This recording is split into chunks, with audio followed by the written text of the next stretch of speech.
Hi friends, नमस्कार। Electrician फंडा के चैनल में आप सभी लोगों का स्वागत है। आज का जो हमारा टॉपिक है वो ट्रांसफार्मर के पार्ट्स के ऊपर है। जैसे कि आप लोगों को पता है, जो पिछली 3 वीडियोज ऑलरेडी अपलोड की जा चुकी हैं ट्रांसफार्मर के ऊपर। तो आज की जो ये वीडियो चौथी है, जिसमें हम ट्रांसफार्मर के मेन पार्ट्स के बारे में डिस्कस करेंगे। यानी जो मेन मेन पार्ट्स होते हैं उनको हम देखेंगे और कौन सा पार्ट्स किस चीज के लिए यूज किया जाता है उसका हम एक ब्रीफ डिस्कशन करेंगे। ठीक, तो चलिए फ्रेंड्स शुरू करते हैं इस वीडियो को और जानते हैं कि पार्ट्स ऑफ ट्रांसफार्मर्स हमारे कौन कौन से होते हैं। तो सबसे पहले हम लिस्ट अप कर लेते हैं ट्रांसफार्मर के पार्ट्स को। तो आप यहाँ पे एक ट्रांसफार्मर को देख रहे हैं, ये हमारा ट्रांसफार्मर है जो कि 3 फेज का ट्रांसफार्मर है। ये हमारा 3 फेज ट्रांसफार्मर है, ठीक है। और इस ट्रांसफार्मर में जो मेन मेन पार्ट्स हैं उसको डिस्कस करेंगे। तो सबसे पहले लिस्ट अप करते हैं ट्रांसफार्मर के पार्ट्स को और जानते हैं कौन कौन से पार्ट्स होते हैं। तो सबसे पहले आता है टैंक, ठीक। दूसरे नंबर पे आता है ट्रांसफार्मर कोर, ठीक। और उसके बाद हम देखते हैं ट्रांसफार्मर वाइंडिंग।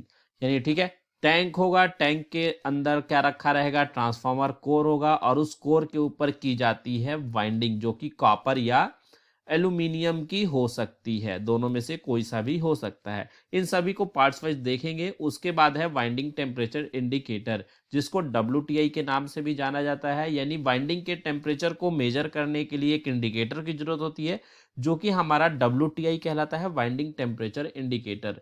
उसके बाद इसका मेन एक पार्ट होता है टर्मिनल एंड बुशिंग। आप देखते होंगे जहां से हम उसको कनेक्शन देते हैं टर्मिनल पे, वो हमारे टर्मिनल एंड बुशिंग के नाम से जाने जाते हैं, ठीक। उसके बाद होता है ट्रांसफार्मर ऑयल। ये ट्रांसफार्मर ऑयल हमारा टैंक के अंदर भरा जाता है, जो कि वाइंडिंग की कूलिंग करता है, ठीक। साथ के साथ इंसुलेशन भी देता है, ठीक। उसके बाद आता है ऑयल टेम्परेचर इंडिकेटर, जिसको नाम से जानते हैं OTI। और ये ऑयल के टेम्परेचर को मेजर करता है। अगर लिमिट से ज़्यादा होती है तो ये इंडिकेट कर देता है, जिससे वाइंडिंग को खराब होने से बचाया जा सकता है, ठीक। उसके बाद है एक पार्ट्स रेडिएटर। जो रेडिएटर होता है वो हमारे जो तेल होता है, ऑयल कूल्ड ट्रांसफार्मर होते हैं, उनमें यूज किया जाता है। ये सामने आपको जो दिखाई दे रहे हैं, ये सारे हमारे क्या है, रेडिएटर्स है।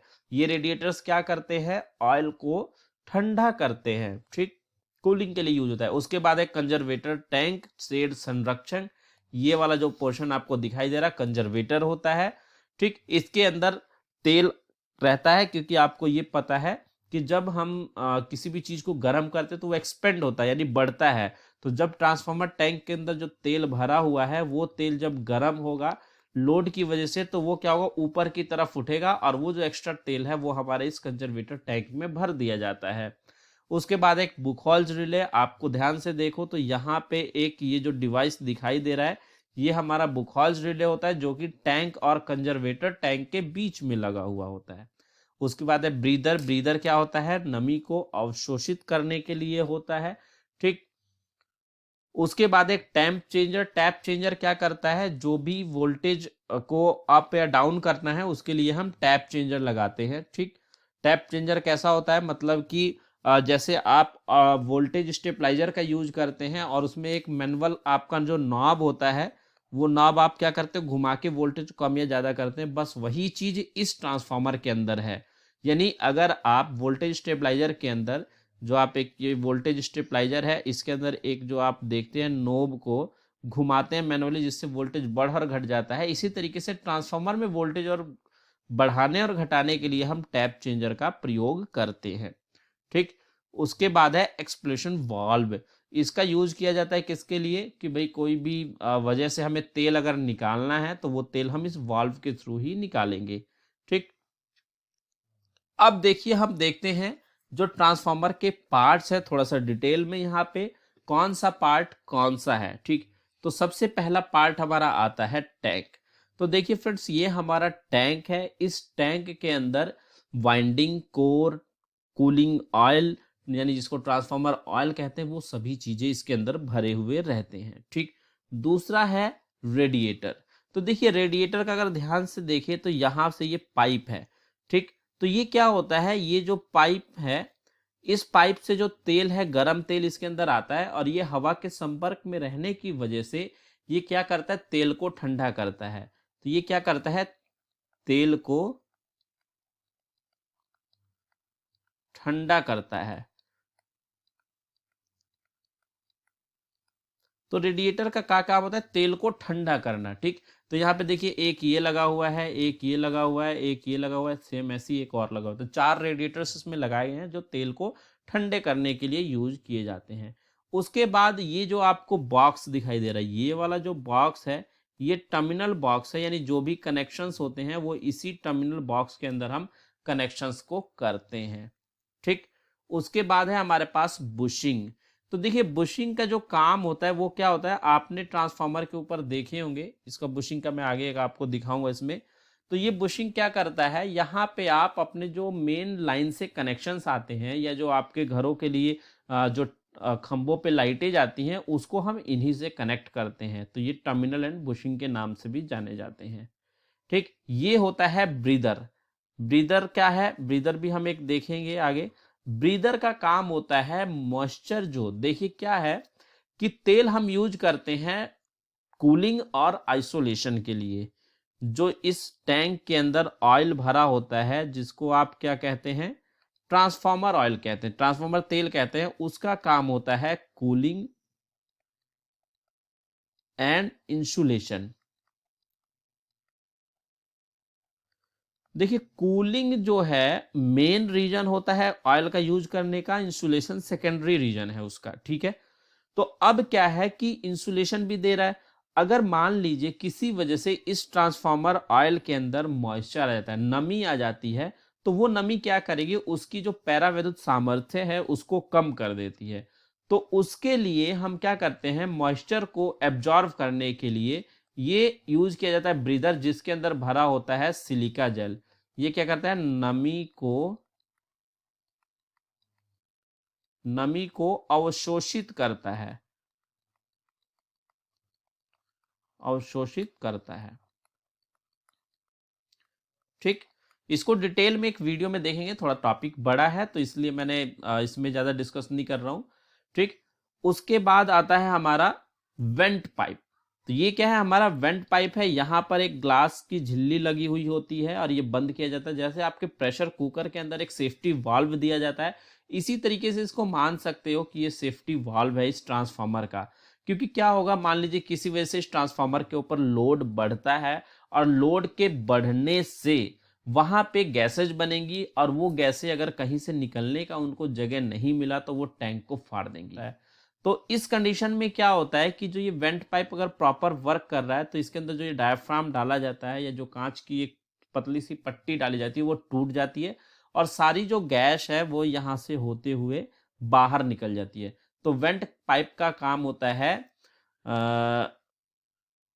गैसों को बाहर निकालना एबनॉर्मल कंडीशन में, एबनॉर्मल कंडीशन में गैसों को बाहर ये निकालता है। ठीक, उसके बाद है हमारे पास कंजर्वेटर, तेल संरक्षक। जैसे नाम से पता चल रहा है जो संरक्षित करे। तो देखिए इस टैंक के अंदर आपने पूरा तेल भर रखा है। ठीक है, अब मान लीजिए वाइंडिंग जैसे जैसे आपकी लोडिंग होगी तो लोडिंग होने से वो हीट होगा। आपको पता है कि जो P बराबर होता है क्या, I²RT।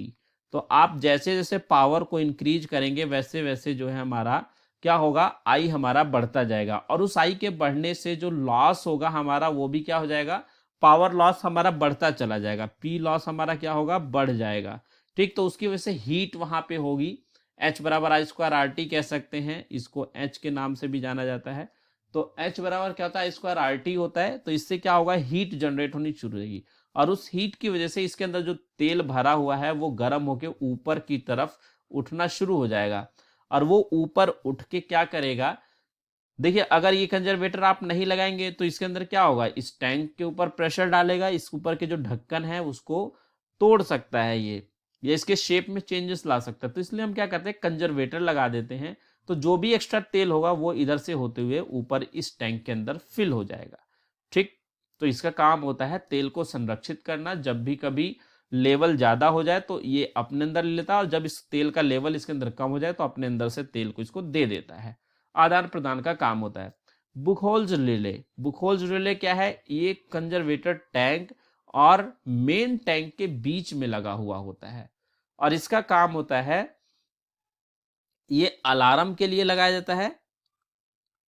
अलार्म क्या है, दो तरीके का अलार्म देता है, एक देता है वार्निंग देता है एक, और एक देता है अलार्म यानी कट ऑफ।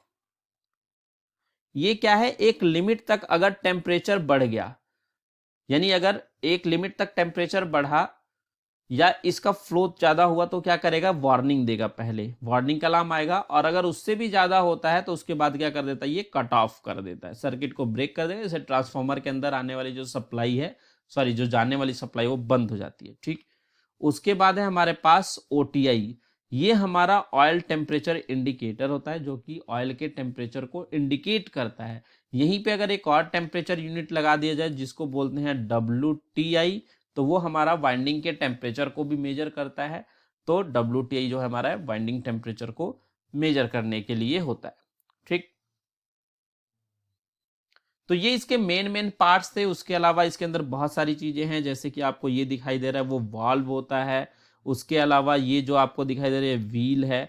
ये जो देखिए ये टेम्परेचर इंडिकेटर का यहाँ पे क्या है, ये नॉब जा रही है, जो ये यहाँ से क्या है वायर जा रहे हैं। देखिए यहाँ पे ये जो वायर आ रहा है, क्योंकि जो इसके अंदर टेम्परेचर को मेजर करने के लिए जो पीटीसी लगाए जाते हैं, टेम्परेचर सेंसर यूनिट्स होते हैं, वो इसके अंदर जा रहा है। ठीक है, उसके अलावा इसके अंदर आपके यहाँ पे एक प्लग होता है, ये लिफ्टिंग के लिए कुछ इसमें हुक्स दिए जाते हैं। तो ये सारी चीज़ें हैं, देखिए लिफ्टिंग हुक दिखाई दे रहा है आपको। तो ये सारे हैं, लेकिन जो मेन पार्ट्स हैं वो आपको जो डिस्कस किए वही होते हैं। अब थोड़ा सा जो इसमें फिगर छोटे छोटे दिखाई दे रहे थे उनको देख लेते हैं। देखिए ये जैसे हमारा क्या है, बुखोज रिले है। तो देखिए ये आपका किस किस के बीच लग जाता है, टैंक, ये आपका टैंक है, और ये आपका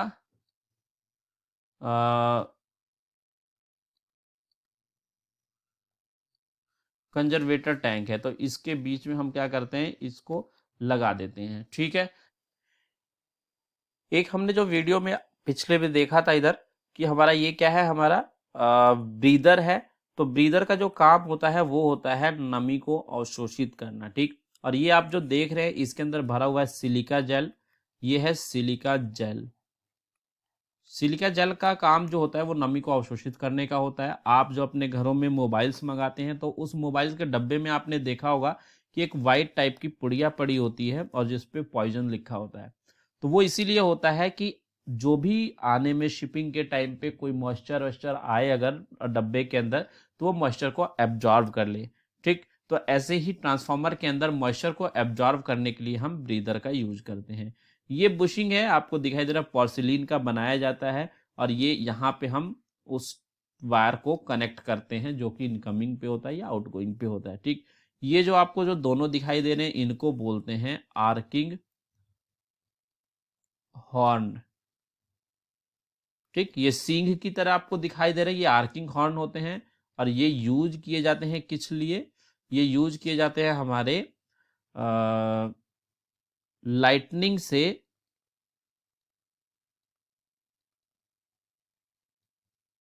लाइटनिंग जो होती है हमारी उसको प्रोटेक्ट करते हैं। यानी जो बिजली गिरती है हमारी, बिजली गिरने से